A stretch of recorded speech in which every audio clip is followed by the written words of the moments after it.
Hello বন্ধুরা, আজকে একসাথে দুইটা দাদা নিয়ে আসলাম।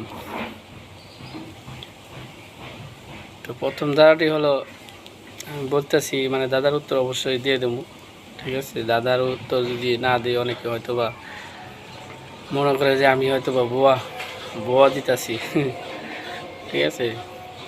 অবশ্যই দাদার উত্তরটা আমি দিয়ে দেবো।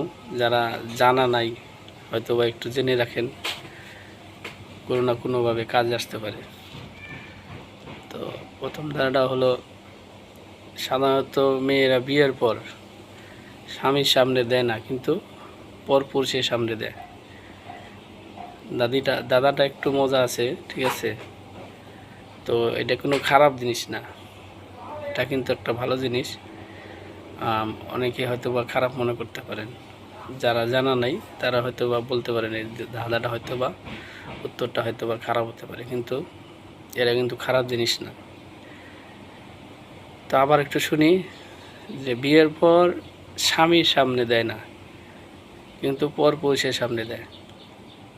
এটা কি হতে পারে? একটা মেয়ে বিয়ের পর স্বামীর সামনে দেয় না, কিন্তু পরপুরুষের সামনে দেয়, ঠিক আছে।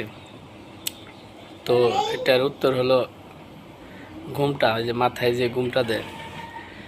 দেখবেন আপনি সবসময় যে যখন নতুন নতুন বিয়ে হয় তখন কিন্তু আপনার মানে স্বামীর সামনে তো ঘুমটা দেওয়ার দরকার পড়ে না, বা এটা কোনো হাদিসে নাই, কিন্তু পরপুরুষের সামনে এটা কিন্তু করে সবসময়। যে পরপুরুষ দেখলে মাথায় ঘুমটা না থাকলে চুল ঢাকে, এটা একটা নিয়মের ভিতরে আছে। তো প্রথম দাদাটি শেষ, এখন দ্বিতীয় দাদাটি বলতেছি। একটা জিনিস, জলেই জন্ম গড়ে বাস, আবার জলেতে পড়লেই সর্বনাশ। এরকম কি জিনিস আছে যে জলে থেকে সৃষ্টি হয় এবং গড়ে বসবাস করে, আবার জলে পড়লেই সর্বনাশ? বুঝতে পারছেন? এটা কিন্তু একটা দাদা।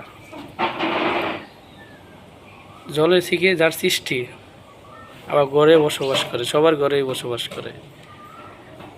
আবার দেখা গেছে যদি এটা জলে মানে পড়ে তাহলে সর্বনাশ, ঠিক আছে।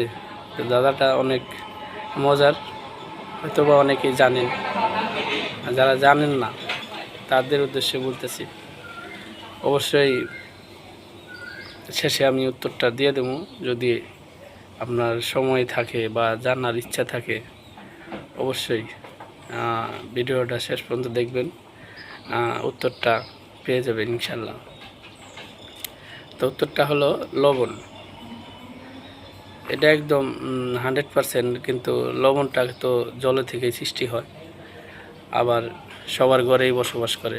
লবণ তো খুব দরকারি জিনিস, এটা সবার ঘরে অবশ্যই লাগে। কিছু থাকুক আর না থাকুক, কিন্তু সবার ঘরে ঘরে লবণ আছে।